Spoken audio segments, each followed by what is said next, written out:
Two. Let's talk politics now with Jo Coburn.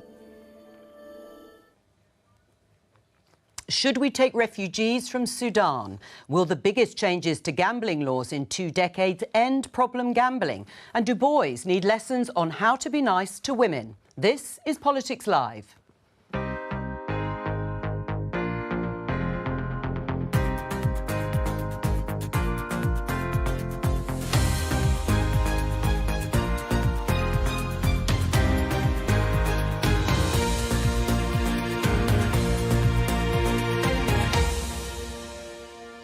Joining me, the Conservative Party's Deputy Chairman, Nikki Aitken, Labour's Rushanara Ali, Christine Jardine from the Liberal Democrats and Alex Phillips from Reform UK. Today, the government's just announced the biggest changes to gambling laws in nearly 2 decades. Gambling problems in adults have always been measured in terms of money lost. But you can't put a cost on the loss of dignity, the loss of identity, and in some cases, the loss of life. But will it be enough for campaigners who say things have to change? Free bets, VIP schemes, 20 emails and texts every day. It's like someone's stalking you, and that is what we really want to stop. Also today. You get to 26 and you think you should be at a stage in your life where you can stand on your own 2 feet completely.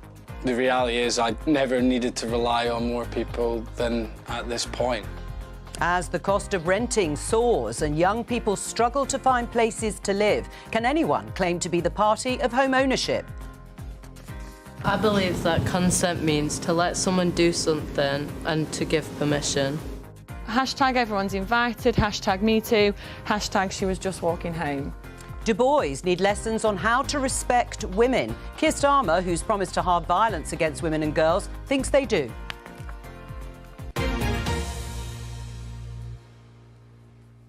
In the last few minutes, we've had some important breaking news, and that is that the government has won its High Court legal challenge on the Royal College of Nursing strike scheduled for this weekend. Let me just show you this in The Guardian. Nurses to cut short strike as court rules second day of action unlawful. The ruling prompts the RCN leader, Pat Cullen, to condemn government for taking its own nurses to court.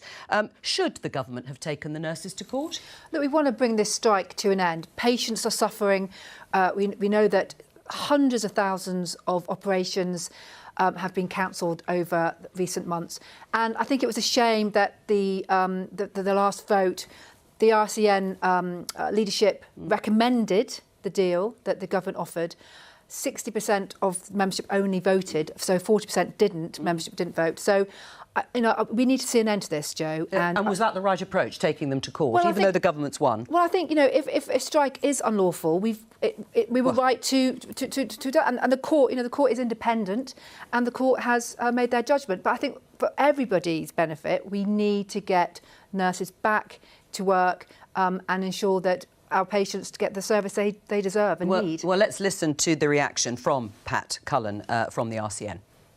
This is the darkest day in this dispute so far. Any government that would drag their nursing staff through the courts, they've won their legal battle today, but what this has led to is they've lost nursing and they've lost the public. They've taken the most trusted profession through the courts by the least trusted people. And what a day for nursing, what a day for patients, and what an indictment on this government. I mean, that's Pat Cullen there, obviously very unhappy about being taken to court in the first place. But the ruling is that they didn't have the authority, the union, to call a walkout stretching through to May the 2nd. So it's been cut short. It will end at midnight on Monday, the 1st of May. Presumably you welcome that. That will be one fewer strike day. Well, look, we need to remember what NHS nurses and carers did during the pandemic. They sacrificed their lives. We lost NHS personnel. They were in the front line risking their lives to protect us. So you back and the government clapped for carers. And what we've seen is a failure to deal with the issues at hand and a failure to negotiate early on to make sure that it didn't come to this. Sure. And that just but highlights who's right in this case? Should the government have brought this case? It has been found to be the government illegal. shouldn't have ever got to a point where it had to take nurses to court. But having done so, it's an was it the right indictment. decision? But look, the court has made its decision. We've got to respect that. But the fact is, this is another failure of this government to deal with the issues by talking to those who are affected, by talking to and negotiating early on to deal with these issues. I mean, the High Court seems to have underlined the government's action, saying it was the right decision because it was proved to be illegal, certainly stretching it over that number of days. Do you agree? Don't you think it's sad it's come to this? I mean, I have to say I agree with Pat Cullen. It's dreadful that it's come to the stage where the government is taking nurses to court. Steve Barclay should have sat down with the nursing unions before now. We should have reached an agreement because, as Rushnara says, you know, these are people. There was who, an agreement, though, as you know, Christine, and it was only rejected by the membership, recommended by the leadership. Yes, but you should be listening to what they're saying. These are people who are at the end of their tether because of the conditions in the NHS that they're having to work under. You go in, if you go into a profession like nursing, you do it because you want to help people. And they are now working in conditions where they're finding that nearly impossible. So what I would like to see, and I think what everybody in this country would like to see, is a settlement. We would like to see it fixed, but I think it's terrible that the government took this action and it came to this state of affairs. Well, on this specific, because everybody is wanting to talk about other things around this, understandably, did the government make the right choice to take them to court? Yeah, I think they had to. At the end of the day, if something's unlawful, it's unlawful. And this particular strike, the end user here who is affected are patients in the country. It's bad optics. It's not going to do a lot to boost confidence between the two parties. It's not going to do a lot to boost morale among frontline medical staff. But at the end of the day, it's very simple characterising this as governments versus nurses and taking nurses to court. This is unions. And if you allow unions to push the boundaries, especially in critical sectors like this, where the people who lose out at the end result are the general public. But do you think the government should improve its pay offer? Well, look, I'm not in there. I'm not looking at how that's going to impact on inflation, the exchequer funding to the NHS, so I actually wouldn't want to make a comment on that. I would trust the government do keep an open door for negotiations, and I also trust pragmatism from the side of the unions as well. Should they improve that pay offer? Well, the RCN leadership recommended. Yes, I know that, but it was rejected by the membership. And Unison, the largest union in the NHS, recommended it and accepted it. So it is a decent offer. And at the end of the day, Joe, we have got to get inflation down. We've got to grow the economy. We've got to reduce our debt. We've got to cut our waiting lists and obviously stop the boats. But actually, that is the Prime Minister's priority. The latest, I should say, economic analysis has said that actually the growth in the economy is being harmed by the number of strike days that are being lost. There is a balance, isn't there? Yeah, and that's why the unions have got to understand that if we want to increase the public sector pay, we need to grow our economy, we need to bring inflation down, and that is part of the priority. All right. Let's talk about Sudan, because the evacuation of British nationals from the country is continuing, with hundreds of the 4,000 or so British nationals who are thought to be there having been flown to Cyprus. But already it has led to families, some of them being separated. We're going to hear from Azza Hafiz Abbas. She's speaking from Khartoum. She and her children are being offered evacuation as British citizens, but not her husband. Let's have a listen. Everybody's telling me, like, this is exciting news, go, you know, you're being safe. But for me, it's a family breakup situation because, and I don't know if I'm going to see him again, if the kids are going to see their father again. And it's very, very hard.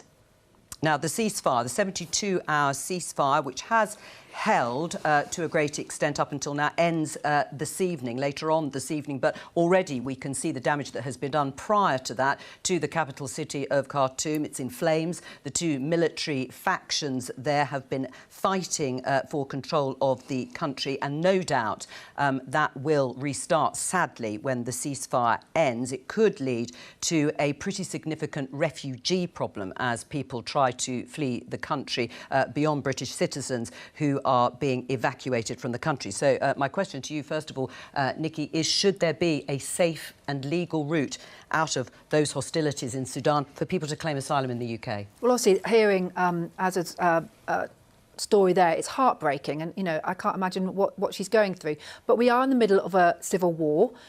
The government's first priority has got to get their British nationals out, which we are doing.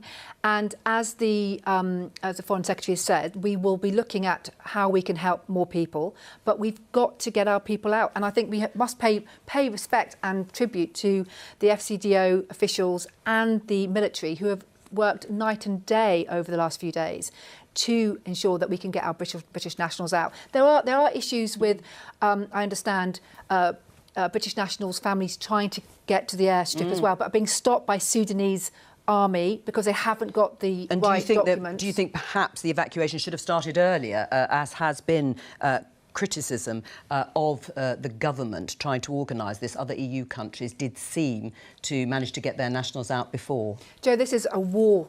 We're in the middle of in Sudan, and therefore we were right, I think, to wait for a ceasefire and know that the British government were very much involved in those negotiations with the UN, with the Sudanese factions, and therefore we've got a responsibility to ensure that we're not. But what about the husband of the woman you heard there, and we just played to you and our viewers? Should he be allowed to come to the UK? Well, of course, we want to get as many British nationals and their dependents or their family. Of course. So you would like a safe and legal route for the husband of that woman? Of course. We want to be able to... Well, what we want to do, Joe, is try and bring that war to an end and try and that might take a little bit longer. For the people there, do you back a safe and legal route? Suella Braverman seemed to say no. The Home Secretary, Andrew Mitchell, the Minister, was equivocal about it. What do you think? The first priority for any government, particularly the British government, is to support their own nationals, and that's what we are concentrating on.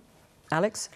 Look, in the case where if someone's got dependents and they've got familial ties to this country and they're genuine refugees and they can be provided accommodation by relatives, absolutely, that's a heartbreaking story, utterly devastating.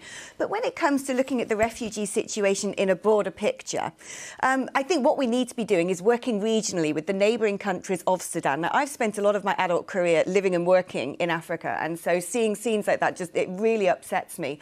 But I also know the competencies of countries such as Kenya, where we have a big military base, of Rwanda, where we already have accommodation that is sitting there vacant and not being used. I think the British government need to get on the phone to people like Paul Kagame, to people like William Ruto in Kenya, and be working, giving expertise, logistical help, food, medicine, financial aid, and do it regionally. What about that, Christine? Well, your question was, should we have safe legal routes? And the answer, I think, should be yes. For Sudan? For Sudan. I think, because if we don't, what we're doing is we're saving up a problem for 6 months to a year to now. We'll see more boats arriving, organised by smuggling gangs and drugs gangs arriving on the British coast, and people saying, why is this happening? And it will be happening because we haven't taken the action now to set up safe legal routes. Now, you know, you're right, in a situation like this, most of the refugees, and we know that there will be a lot of refugees from Sudan, will want to stay in the countries round about. But if you're going to be separating families and bringing some of them here, then you are creating the situation where you're going to have more people looking to rejoin their families, and you're going to get more boats arriving on the southeast coast of England, people complaining about it, whereas if you set up safe legal routes now, you prevent the problem happening. What would Labour do? Look, the first thing we've got to do is extend the time period for the ceasefire, because there will be hundreds of thousands of people left behind, British nationals, as well as their relatives. That's the immediate priority that the government's got to do with international partners, and they're working. I believe they are working on that. That's the immediate priority. The second thing is we need to support the region. There are tens of thousands of people in refugee camps already. They're going to be in refugee camps.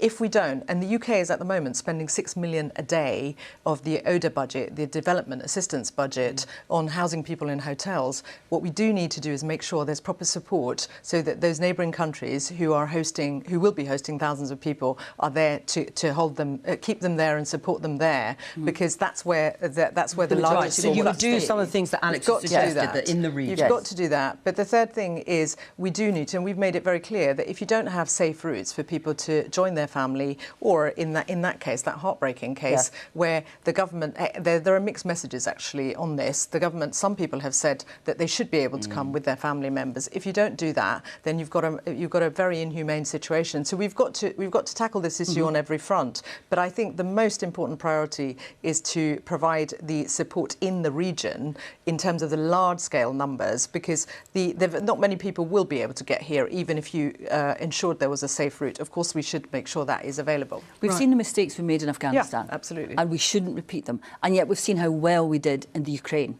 We managed to get families out of Ukraine, and they're safe here, and they're settling in well. And would you like a similar scheme then for families leaving Sudan to come and stay with British families here if they don't have family? I would like to see us learn the lessons of Afghanistan and do what's been said and set up the support in the region, but make sure that we have safe legal routes to prevent the gangs profiting yet again from people trying to get out of an area that's not safe. The government is considering safe and legal routes as part of its bill, the illegal migration bill, but we don't yet know where they would be. Would you like the government to make a decision and make Sudan perhaps the first new safe and legal route that it's going to open up? Well, I think the Foreign Secretary has already said that we will be considering all different types of routes. Look, Sudan is one area of the world where there is a war. It's just sort of burst into crisis. We have got several hundred British nationals out very quickly, as have other countries. But the biggest thing we can do to help Sudan is to bring the civil war to an end as soon as possible. And in the first instance, secure an extension to the ceasefire. All right, we're going to talk about the gambling white paper. You heard there in the headlines from the Culture Secretary, Lucy Fraser. The headline here in The Times, gambling white paper will shut trapdoor to despair, says the Minister. Senior Tories criticise reforms over what they call cop-out consultations, because it is a white paper and some of these things haven't yet been specified. Let's listen to a little bit more of the Culture Secretary. We are going to force companies to step up their checks on when losses are likely to be unaffordable or harmful for punters. Companies already have to intervene when they know a customer is spending vast sums. But this change will better protect those least able to afford even small losses. And on top of the checks, we plan to bring in online slot games more in line with bricks and mortars equivalents, with a stake limit on online slots of between £2 and £15. Do you welcome this, Rishanara? Well, we need to modernise the gambling legislation because technology has rapidly changed the way in which companies advertise, particularly to young people, and they basically get them into the habit of learning to gamble. So they end up learning behaviours that then end up causing gambling addiction. So from an early age, we need to do that. We need to have better regulation of online platforms. We need, actually, the financial services can play an important role in terms of looking at how you put restrictions in and what's being spent. And we need to ensure that the gambling industry isn't marking its own homework in terms of what the affordability tests, for instance, need to be. Right. I mean, there's a lot of consultation. What have we got to consult about? What's left? Well, look, what I would say is, having been the licensing chairman for Westminster, the largest licensing authority in the country, I remember the Gambling Act 2005. It predates the iPhone from 2007. So, we've got to ensure that we catch up with technology. And online gambling has exploded over the last 20 or so years. So we have to make sure it's safe. We have to make sure that those people who do enjoy gambling, but can, don't have excessive issues about it, can enjoy it. It does employ thousands of people in this country. It does supply tens, if not billions of pounds to the revenue, to the tax man. But also there is a minority of gamblers who have a problem, and we have got to protect those people. Joe, I always used to say to the gambling industry when I was licensing chair, I can't remember the last time I saw an application for a betting shop in Belgravia. It was always in the poorest parts of Westminster, and that's what we've got to ensure, that we do protect the most vulnerable. Christine? I think we've had enough consultation. I think we need action. I welcome the fact that the government is finally bringing this forward, but we need to act more quickly. And I don't agree with the amount that it brings into the Exchequer. I think it's actually something, like a £1.4 billion cost every year once you take into account the mental health issues, looking after people. And gambling has a horrific effect on families, can have. It does, yeah. Because very often, my mother used to say when I was young, you know, alcohol can be a problem, but you can only drink so much and you pass out. You can gamble away your entire life in one session. And that is why I think it's not enough to say we'll have consultation. We need action now to protect people. We need to be stricter about advertising to young people with gambling, as you say. We need to bring up the technology into line because it has moved on dramatically in the last 20 years. And we have to be aware that we are talking about something which can involve serious mental health issues. I saw a clip, 400 deaths a year. 400 deaths a year as a result of gambling. Now, I saw a clip on the television, I think it was yesterday morning, of a young man who was going through, it's part of the documentary, going through horrific problems with gambling. And he knew that he had a problem, but he didn't know how to solve it. And he had just gambled away his entire month's salary that day. And it's a massive problem, and consultation is not going to fix it. We need action now. We need the government to act. Why do you think there has been reluctance to grip this issue, which is what it looks like, because we're still in this, to some extent, consultation We should ask Ian Duncan-Smith. He's essentially accused his own party of going out for nice lunches with the industry. But look, I think the problem is here, and everybody has raised it, which is the advancement in technology. What gambling does is it creates a dopamine surge in the brain with the risk-reward balance. And when it's technologised to the extent it is, with music and flashing lights and repeated abilities to bet, what happens essentially is it makes that even worse. And what we're not doing is tackling that issue with this. Right, but can you do that? Can you tackle that and still allow people, as Nikki was saying, to have fun? To place a bet on the Grand National. You can. Look, there is a balance. You can definitely do that, because what we need to look at is the technology. And it's interesting the government said give 1% of your profits into, you know, to look into gambling research and the impacts of gambling. We know what they are. The research has been done already, and actually the cynical gambling companies still use technology that they know is going to hook people and is far more intrusive and far more dangerous than what you find on the high streets. Right. I mean, is there a risk of it being too regulated or not? Well, again, it's a balance, isn't it? We've got to make sure that those we do live in a democracy, and we should allow people to enjoy themselves if they want to gamble. But we have to ensure that those who are more vulnerable to addiction, whether it's gambling, whether it's alcohol, whether it's drugs, to ensure that we have got the safeguards to protect them. And it is right, and I do not believe at the moment that betting shops in particular and online gambling platforms do enough to support the most vulnerable. Do you think the government has been in hock to the gambling industry to some extent, and that's what you don't? I mean, Ian Duncan-Smith has made quite strong criticisms that really there's frustration within your own party that we're still at this stage. I mean, what do you think is the hold-up? I don't know. Well, we've had several Secretaries of State in the Culture Department over recent years. That won't have helped. But now we have, you know, Lucy Fraser, the current Secretary of State, is determined. I saw her this morning. She's determined to get this white paper through and then table a bill or whatever we need to do. And, you know, the government has now got a clear strategy, Joe, to ensure there is a balance. We protect the most vulnerable and we allow those who don't have an issue to enjoy gambling in whatever form we want to do. That will have Labour's support. Well, we'll see what the proposals are. It may be that the government won't go far enough. The areas where we really need urgent action is around online platforms taking responsibility. We've seen after much lobbying, the government has done that with financial products. Fraudulent online platforms can advertise fraudulent financial products, for instance. The government is now responding to that.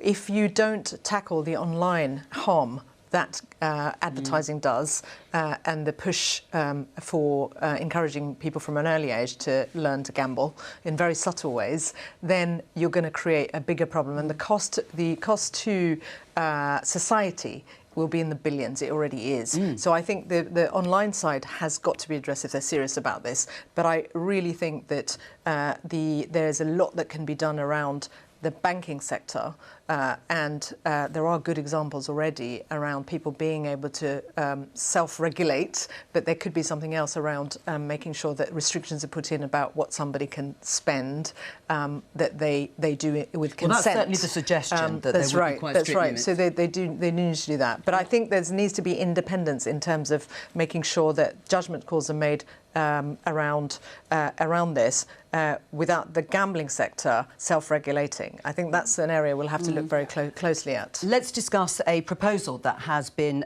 put forward by Keir Starmer, the Labour leader. Here's the headline in The Guardian. Labour considers plan to educate boys to curb violence against women.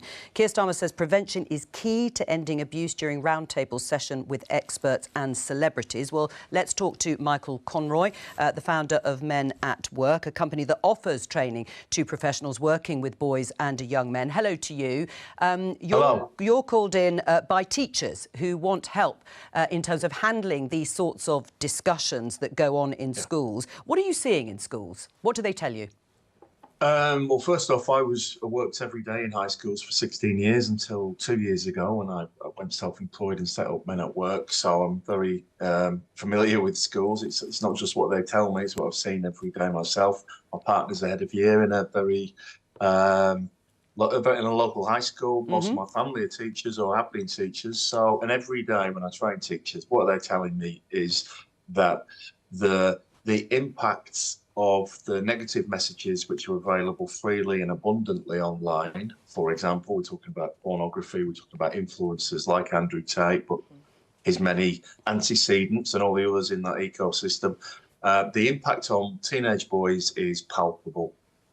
And it's playing out in various ways in the language that is used, very sexualised language towards female students, their classmates, but also to female teachers. And quite a lot of reports. I mean, when I say quite a lot, I've trained over 1,000 teachers in the last 18 months, and in almost every training session since September, for example, when Andrew Tate hit the news, he's been used as a kind of a battering ram, kind of a provocation to female teachers. I think they call them microaggressions, whether people agree with that phrase or not. But we're talking about trying to test the boundaries of the patience and the tolerance of female teachers.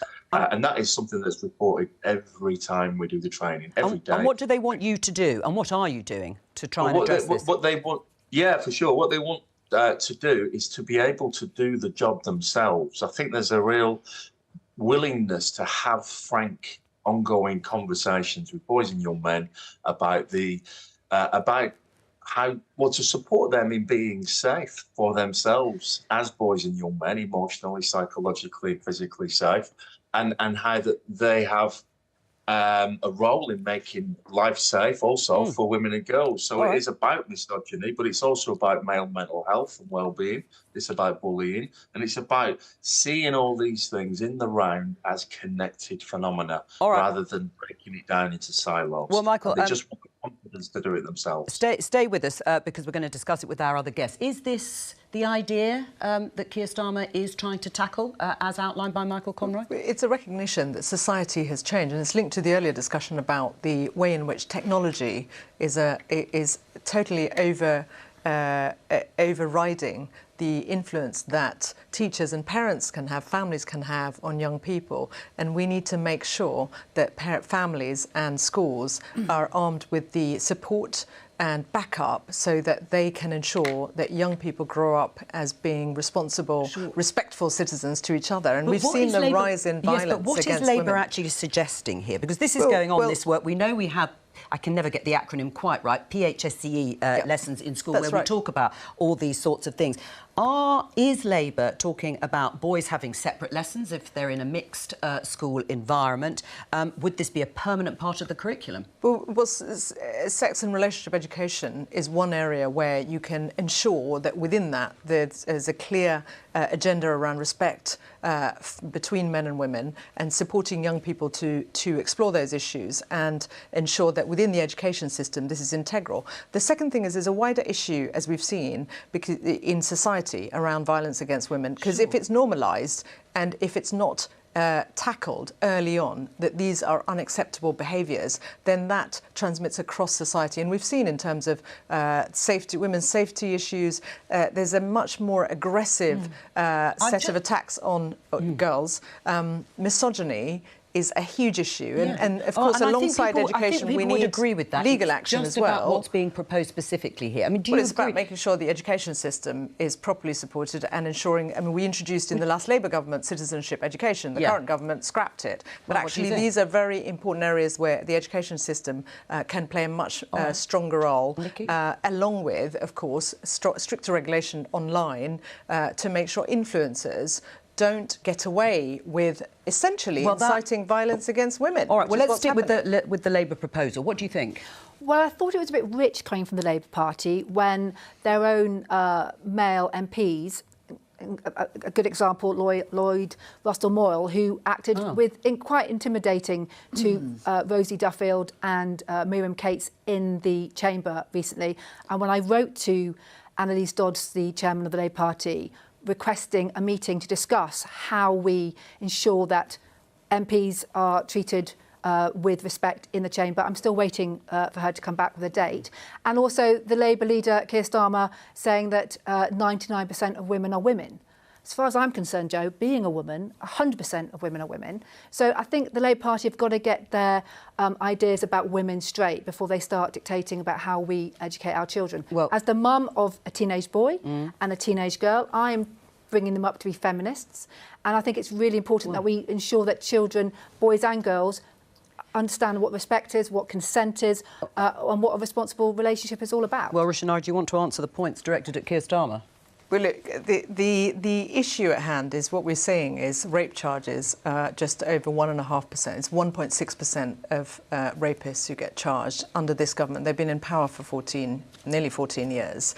And the proliferation of violence against women is so bad that women are fearful of their safety when they're... And that includes, you know, me and any other, whether you're a parliamentarian or any woman in society, and that's what needs to be addressed. We need to answer the question. You're missing the point. You're missing the point here. You want to have a different debate? We'll have that debate. I'm not going to be The point here is about women's safety, and you're belittling that. All right. Well, Alex, and we need to make sure that we provide that. Everyone's missing the point here, because the problem is, yes, you do need to educate boys that violence against women is wrong. We have a big problem in society today. That problem is the proliferation of ubiquitously available hardcore pornography. It is a public health issue. Unless we tackle that, any amount of lessons in school are not going to change a thing. It's not just children, it's helping adults. Where is it? And even that doesn't go enough. Age verification is not enough. I'm afraid when you look at the content on some of these big porn websites, when we did an audit of one of the big porn websites, 88% of content had to be removed because it was abusive or illegal. And that's why we're bringing the online safety bill through the comments. Although it's taken a lot of time. Michael, I'm coming to you, Christine, in a moment. Yeah. Michael, you were nodding away then. Do you agree with Alex on that? About the porn? Yes. Oh, 100%. Well, I agree with anybody who states the obvious about porn. I mean, I'm absolutely no fan of any political party. Let me just put that absolutely categorically out there. Anybody who sees the blindingly obvious that our generation of kids now has been taught about sex through porn, I would agree with them if just like we all agree what time it is now in England. You know, it's an obvious thing. Anybody who denies the influence of porn, I think, is dangerous. Yeah. Because the teachers in the training that I do, every session I say, are the young people you work with, and some of them work particularly with boys, some don't, some work in mixed-sex schools, of course, are the young people you work with, are they impacted by porn? The answer is yes. Right. Always. So do you think 100%. do you think these lessons then, specific lessons targeted at the way boys need to respect women or should respect women, will work? Right. Okay. I can't find any detail of what these lessons look like, and and therefore it's really difficult to comment on. So I'm talking on the principle.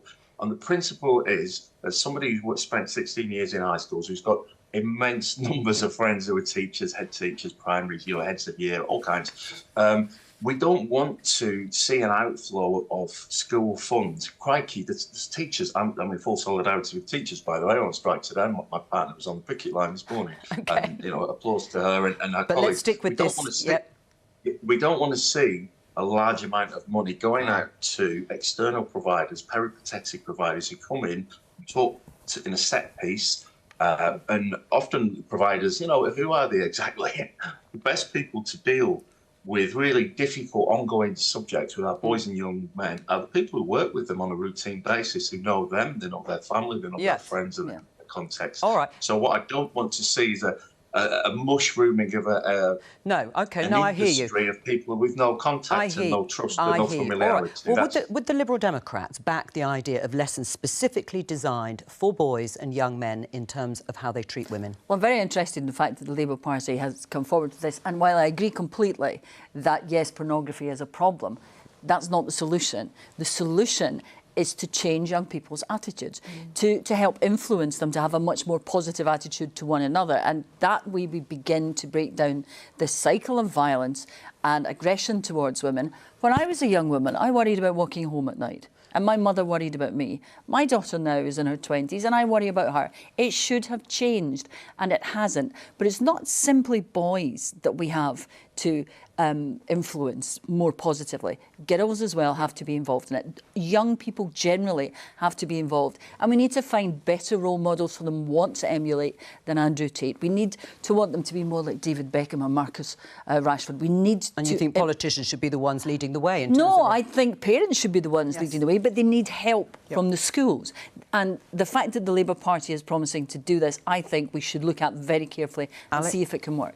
Michael, I'm going to say goodbye to you, but a final word from you, Alex, before we move on. I'm afraid, look, I totally agree there need to be lessons and people need to be taught to respect one another, but it won't work. You've got to tackle the root cause of the problem. And the porn that's around today, ubiquitously available, both to children and to adults, is deeply, deeply harmful. How did we come to this? How did we get to the stage where little children are watching men hitting women, strangling women, simulating really bestial, horrible things upon women? When I was growing up, porn was on magazines, top shelves of newsagents, still pictures. You had to be over 18 to get hold of it. Now it's everywhere. It's on children's phones and it is damaging society. It's changing popular culture, and unless you tackle the root cause, nothing else is going to make a difference. As I say, thank you very much to Michael Conroy. I'm sure we'll come back to this idea from Labour. We're going to talk about housing. It's certainly always been a big issue. It will be at the local elections and it'll be a battleground, no doubt, at the next general election. BBC 3 has a new documentary series starting tonight. It's called Evicted,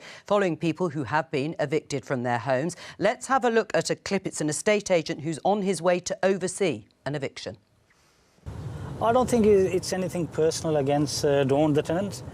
The landlord's after a higher amount of rent to go in line with his monthly mortgage payments, which his fixed period has ended, so his mortgage has shot up, the monthly payments. So therefore, he's in a position where he really has no choice but to evict Dawn. Is that a common thing? You're hearing that a lot at the moment. Oh, it's happening. This is happening up and down the country, so it's nothing new, and it's only going to get worse. Let's talk to Jed, who features in the first episode and who was evicted from a rental property late last year. Hello to you, Jed. Briefly, tell us what happened to you. Hi, thank you for having me on the show. So in August last year, I moved into a property with two other people.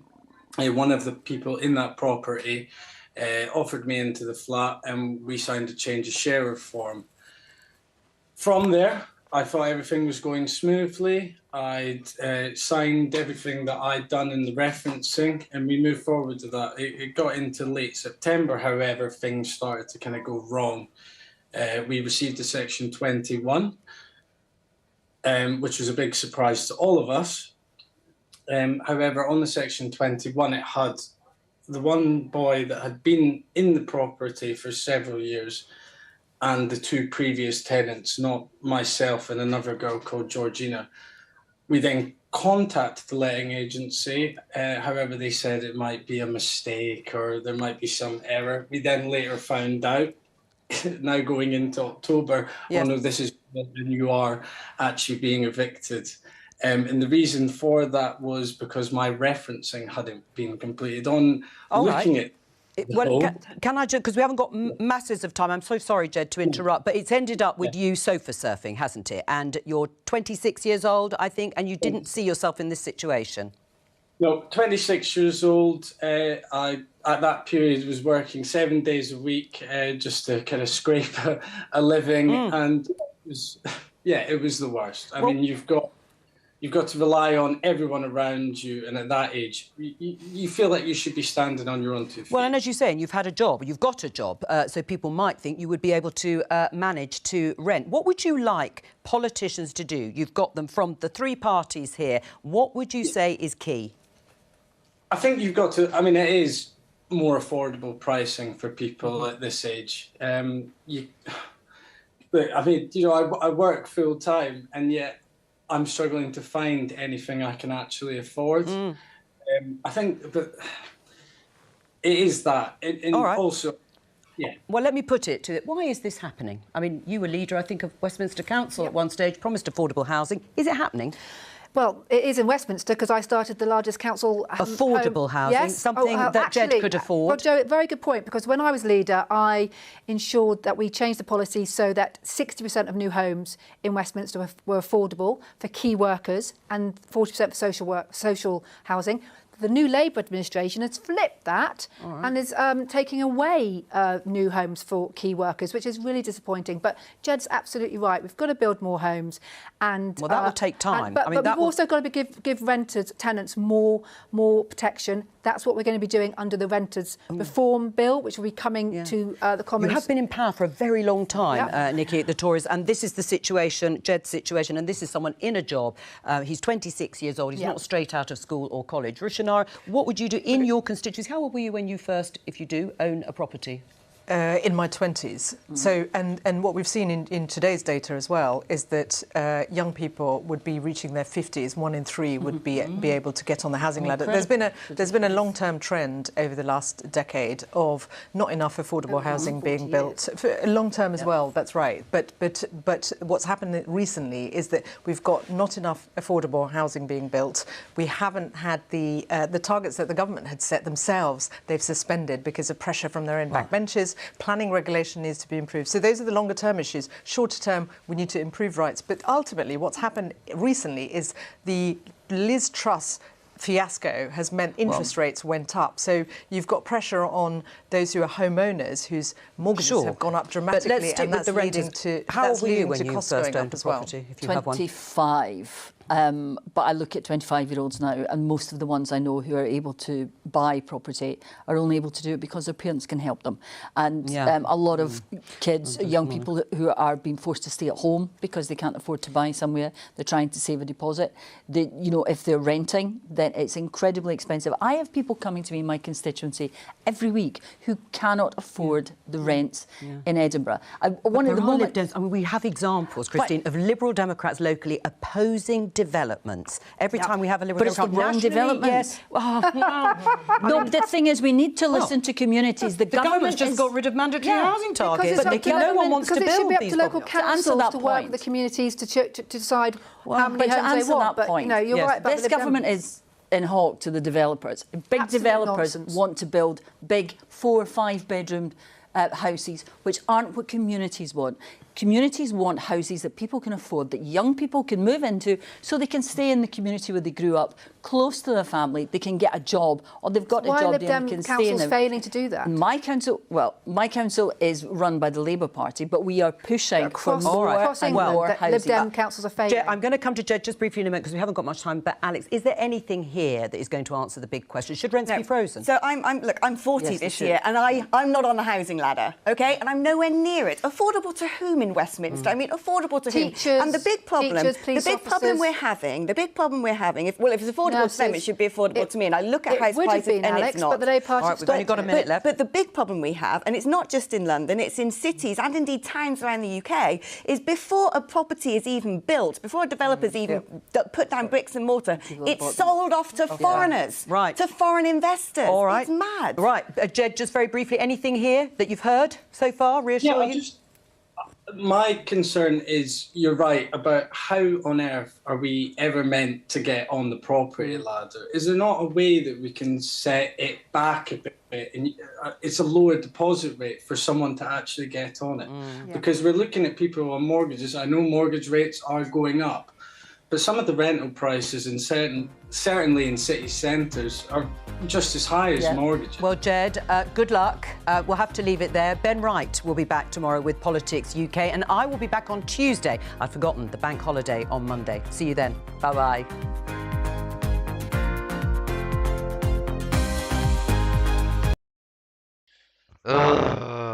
Should I just have a little rant about housing? Fuck, I feel like I need to.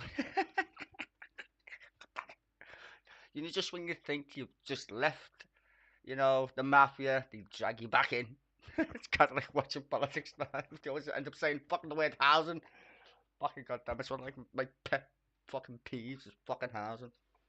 Build more houses, you fucking tramps. That's the fucking problem. Like, people who rent from other people who have mortgages. Therein lies the problem, you fucking morons. There's nothing wrong against being a landlord at all.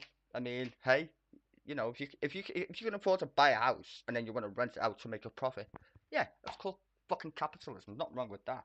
But when the government itself fails to build housing which you pay tax for, then it becomes a fucking bigger problem because no one's got nowhere to fucking live.